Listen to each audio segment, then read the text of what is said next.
Hey folks, it's Jim, it's Julie, it's Geeking Out, we're back again! We don't take... I don't know, it's... 252. 252. 252. You know, 251 episodes too many. But Or, anyway... alternately, 248 episodes to freedom. Yes, exactly. Welcome to the show, everyone. We've got 8 more comic book reviews for you, so let's start it off with AI. Alright, first up is Avengers AI #1. And in this, okay, a little bit of background information. So, this spins pretty well directly out of Age of Ultron. So, spoiler alert if you have not yet read Age of Ultron 10, but Hank Pym creates an AI to, basically, he created an anti-Ultron virus that changed itself every 25 millionths of a second or something like that, faster than Ultron could keep up with. And now, this virus has created artificial intelligence for itself and named itself Demetrios, and has stolen all of the jets of the US and is threatening to crash them into various cities. Okay. So it's up to Hank and the Vision and Victor Mancha to save the Earth again, this time from the artificially intelligent. I kind of really enjoyed this book. I like the premise. I love the idea of them fighting against artificial intelligence, and I love the idea of androids fighting against artificial intelligence. Which makes no sense at all. None. I really enjoy it. The art was decent. I have no complaints. So I think, guys, especially if you enjoyed Age of Ultron, that you should check this book out, because I think it'll be a really neat Avengers story. It's a very different sort of team dynamic. Alright. I'm sorry. I did have one big complaint. There was a point in the book where a character was swearing and making a point. However, I have no idea what that point was supposed to be, because it lost all of its impact. Because instead of squiggly lines or giving us one letter and blacking the rest out, they blacked out the entire bar. So all we have is this 1.5 2 centimeter long black bar that completely breaks the thought process as you're reading it, and you have to... I think I spent something close to 45 seconds trying to figure out just what swear word was something that being used? could go in the middle. I decided mushy Brussels sprouts was my swear word. You guys get to decide whatever yours is. Guard darn squiggly spooge! Yeah, I really hate it when they lock out swearing. If you want to swear, Just make swear. a point, swear, just do it. Create your own swears. I just wish that they would own it. Yeah, that Right. or just put the rating up a bit to like teen or something. Exactly. I just hate this whole, I'm swearing, but I'm not going to let you see me swear, because somehow... I'm a hero. Well, somehow we're not supposed to figure out that you're swearing here. Alright, so next up we have a new Princeless one-shot, Tales of the Family Ashe. And in this one-shot, we follow the family in several stories as Angelica tries to learn to sew in the princess's new clothes, with hysterical results. That just sounds funny. Yep. A young King Ashe rescues a mysterious girl who just has a little bit more to do with his future than he realizes. Uh-oh. Who happens to be in the Black Forest in The Merry Adventures of Prince Ashe, and in the final story, the middle princess meets the mysterious Raphael and falls for his darkness. That's neat. Alright, so once again, another really fun Princeless book. Yeah. I can't go too far into this because you'd have to read the last miniseries to really get where the story's going, but this is a good continuation from where that left off. So and gives you a bit more background into some of the new characters that have been introduced. So is it more or less something to bridge the gap, do you think, between Volume 2 and Volume 3? Yes. Okay. And it works really well in that way, and you get some really good character development and more character backstory that you did not get before with these particular characters. Rejoice! Which is nice. And quite frankly, a couple really good artists have been given a chance to shine here that haven't really done anything in the mainstream. So I really like that.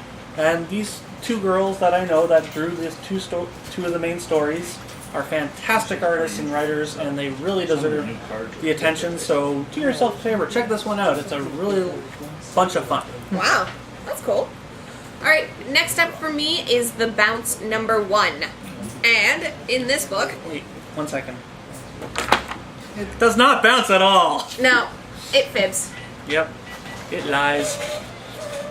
I just noticed something really neat about this. It actually has a designated back cover instead of an ad on the back, so you get a bit of a cityscape. And I like it when the back cover gets to be a back cover and not an advertisement. Yep, though they probably could have done something. They could have done a little more, but it's still neat. I still appreciate it when we get a back cover. So, in Bounce number 1, Jasper Jenkins doesn't have very much going for him, except perhaps for his keen ability for acquiring drugs. Oh, right, and the fact that he can turn himself into a human Super Ball. Unfortunately, though, Boingy, boingy, boingy. the only problem is that his two skills don't really mesh very well. Yeah. When I would think being drugged out of your mind and bouncing being a around Super Ball? town is probably not a good combo. No. So, he learns through this book that sometimes he should steer away from some of his skills and lean more heavily on some of his other ones, because they could have terrible side effects. Gee, I wonder why. It's almost like drugs are bad for you. Gee, yeah. Who knew? After school special moment. Yeah.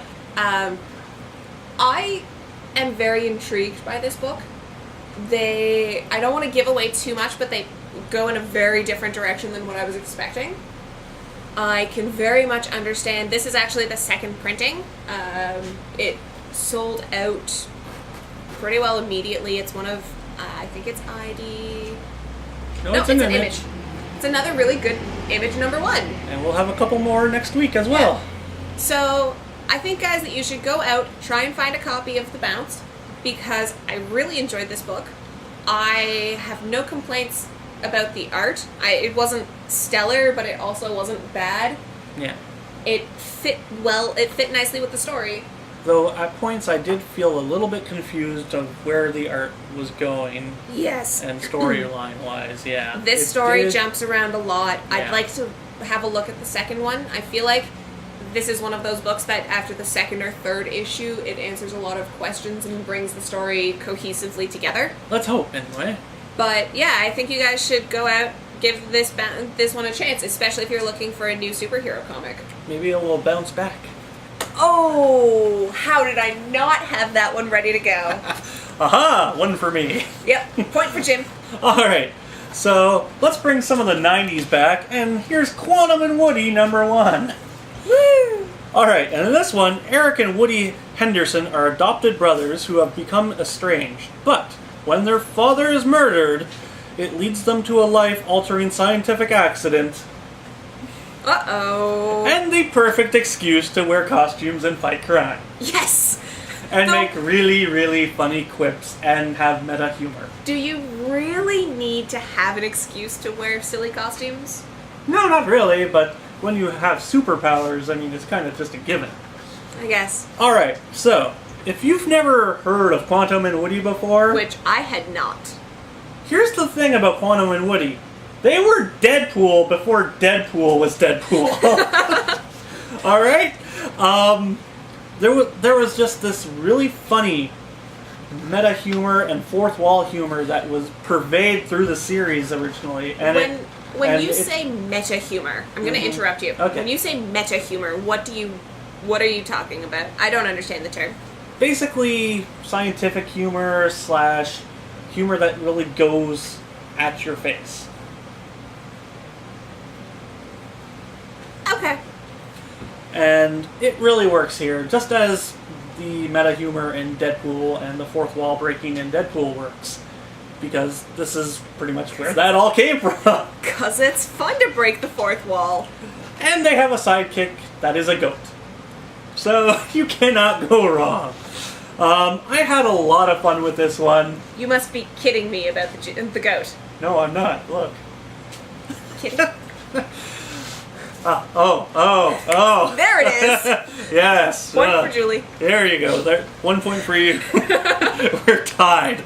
But anyway, if you're looking for a good alternative to Deadpool in the comedy racket on your comic book shelf, this is going to be a really good addition to your collection. And it's a lot of fun. And you got some really good characters who really butt heads a lot. Nice. Because, well, they're brothers and, you know... brothers. They're estranged brothers. Yeah. Have to team up. Yeah.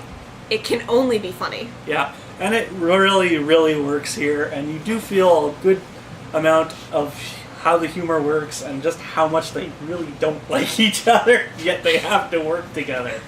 So is this a Quantum and Woody reboot? As far as I can tell, it is a complete reboot. Oh, neat. Because they completely do the origin story anew and everything like that. So, cool. If you want to try it out for the first time, or you want to see how it differs from the last time, check this one out. I had a lot of fun with it, and it's a good laugh. Alrighty. Next up is something less funny. This is Justice League number 22, part 1 of the Trinity Wars crossover.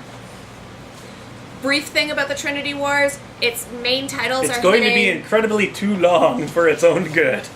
Main titles that it hits are the Justice League of America, and Justice League Dark, though you get tie-ins with Trinity of Sin, Phantom Stranger, and Trinity of Sin, Pandora. So, Gee, that Pandora person sure does look familiar from our DC 52 month way long ago.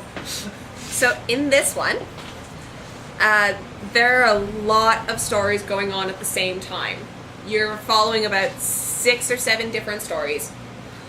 So, some of the main points are that Pandora is looking for a human, somebody with a really good heart who can open the box and put the sins back in. And she chooses Superman. Supes. Yes. Which turns out horribly. Horribly, horribly, horribly badly. Alright, so while that's happening, Shazam, also known as Billy, Or Captain Marvel. or Captain... Yeah, exactly. Yeah. Shazam is taking Black Adam's ashes to distribute them over the Kandak, sorry. The Kandak Desert, which is protected.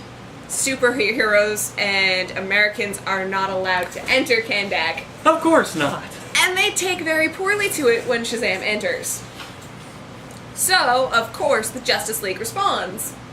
And of course, the Justice League of America responds to the Justice League responding, because this is a great time for Amanda Waller to show America and the world how out of control and out of hand the Justice League is.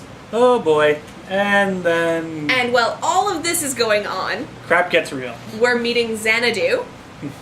And she's telling us with tarot what's happening as we're going through. And we find out about this unknown force who's playing with the Justice Leagues. And has very insidious plans. I really think that this is going to be good. And you're missing a very important point. You see Captain Marvel smack down Superman. I was leaving that for readers to enjoy. I still like that. I because really... don't forget, Captain Marvel Shazam, he's a kid. Yeah, he's an 8-year-old little boy. So he punches Superman in the face, and he's like, I punched Superman! I punched Superman! It's like, I knocked out Superman! Yeah, it was great. The mind of an 8-year-old in a old man's body. Old man with magic and powers and... It works really funny. Yeah. And it's good. It's good. I really liked this book. It's my first exposure to the Justice League. And I think I'm going to have to read the rest of this crossover because it was really good. So guys, go out, pick up Trinity of Sin Pandora number 1, which is a prelude. Justice League 22 is the first part of the story. Alright, next up we have the In Crowd, number 1. In this one, as Tide Pool begins to destroy the U.S. Good job. Did you say Tide Pool? Tide Pool. He's the Tide evil villain type fish guy. A group of young heroes must come together to stop him with their cameramen in tow to get their good sides. So, yeah. This is superhero reality TV trying to defeat an evil that's destroying the U.S. And unfortunately, it is also a book that you have to read several other books to even understand continuity-wise. Really? Which is kind of sad in a way, because at least they could have explained it maybe a tad in the opening. 1 page at the front to give you a recap. Would have been nice. Yep. Again, this is another Big Dog Inc. book. I really like what they do. The only book I haven't really liked from them was the Princeless book that I read a couple weeks ago. And it just didn't gel with me too much. This one gels with me okay. This is from the Critter universe, which I enjoy quite a bit. So it's more superheroes doing, well, superhero things, because, you know, superheroes. Being orphans, fighting crime. Fighting crime, having cameramen follow you around, saving the day, fighting giant zombie fish things. Sounds fun. All in the day. And the art here is pretty nice. Coloring is a lot nicer, though, I think. And I'll agree that the coloring work is fantastic. I love the use of color. And story-wise, it's okay. It's not Tom Hutchison's best. It's also not his worst. But character-wise, it goes off the rails a tiny bit. What I see what Tom's trying to do in trying to basically use a mold of certain heroes from other companies to mold his own creations, which can work if you do it properly. Here it doesn't kind of really gel all that well, and the characters don't gel well as a team quite yet. So I can't really get into it, because if you can't care about a character, you can't care about the story. Exactly. So, unless you're a really big fan of the Big Dog Inc. universe, this would be for you. But if you're not, it doesn't really. I don't really think it matters too much in the overall big scheme of things. But if you're looking for a new superhero team that's just a tad different, this might be for you. I can't highly recommend it, but it might be for you if you're a hardcore superhero fan who's just trying to see something a little different other than Marvel and DC. Sounds good. Alright guys, last up for me this week is Adventure Time Candy Capers, number 1 of 6. Candy. And in this book, Finn's sword has been kidnapped. So how do you kidnap a sword? It's the Frost King. Yeah. At least I'm assuming. They don't come out and specify. I'm just assuming. Are you sure it's not the Ice King? Could be. Sorry, my bad. Anyways, so I blame Catbug. Of course, Finn and Jake have to quest to get back the sword. Of course. But when a week has passed and they haven't returned yet, it's time for Princess Bubblegum to name a new banana boss. And she names Peppermint Butler. Dun dun dun. So, Peppermint Butler teams up with Cinnamon Bun. Sorry, I was drawing a blank there. Teams up with You're Cinnamon just making Bun. me hungry now. I know. To be banana bosses and protect the land of Ooh. But are they up for the job? Probably not. Probably not. So, I enjoyed this, but I enjoyed most Adventure Time. I enjoy the just sheer silliness of it, and the fact that they praise science and things are algebraic and mathematical, and I just really love the fact that they use science words in as positive adjectives. Because science... You know who did that first? Reboot. Fair enough. I didn't watch Reboot. But Adventure Time is just, it's fun. I would say that this book is appropriate for all ages. Yeah. Normally, Adventure Time, I feel, is more of a ages 12 and up.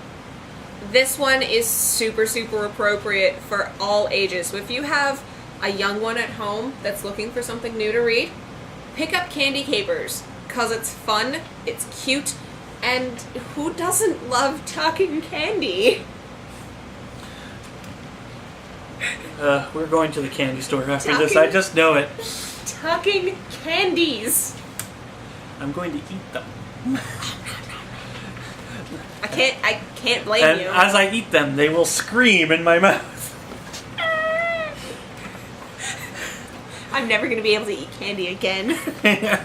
You'll just see them as sentient little candies, and All candies you're a murderer for eating them, yes. Yeah, exactly. And I'd be a cannibal, because, I'm so sweet. Dun-dun-dun-dun-dun, quack.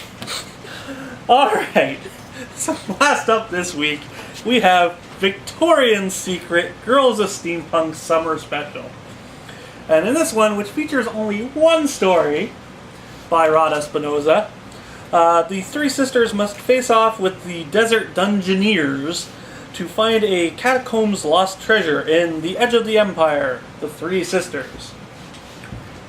As always, I really like Rod's artwork and his coloring and just the sheer look of everything that he does. It's just beautiful to look at. I like also Dave's pinups in this one, which there's only like 2, but still, the story-wise, it's okay. Rod brings some characters back from a really old story from way back when. Nice. Which is nice to see. And if you're a steampunk fan, this is probably going to be a pretty good read for you. And it's got some really good, strong female characters, which is what Rod really excels at. Strong female characters in hypersexualized clothing! Yeah, but hey, it still works. There's still strong female characters. Are you going to say the same about Wonder Woman? Because you could. Oh, I say the same about Wonder Woman every time I play Injustice. Uh-huh. So, anyway, I always like that Rod at least has some strong female characters, even if they're dressed a little scantily, but at least they're strong female characters. Yes. And that's always a good thing. Well, when they're strong female characters, I can tell myself that they're in control of themselves and they choose to dress this way and they're just, taking it back for themselves. Yeah.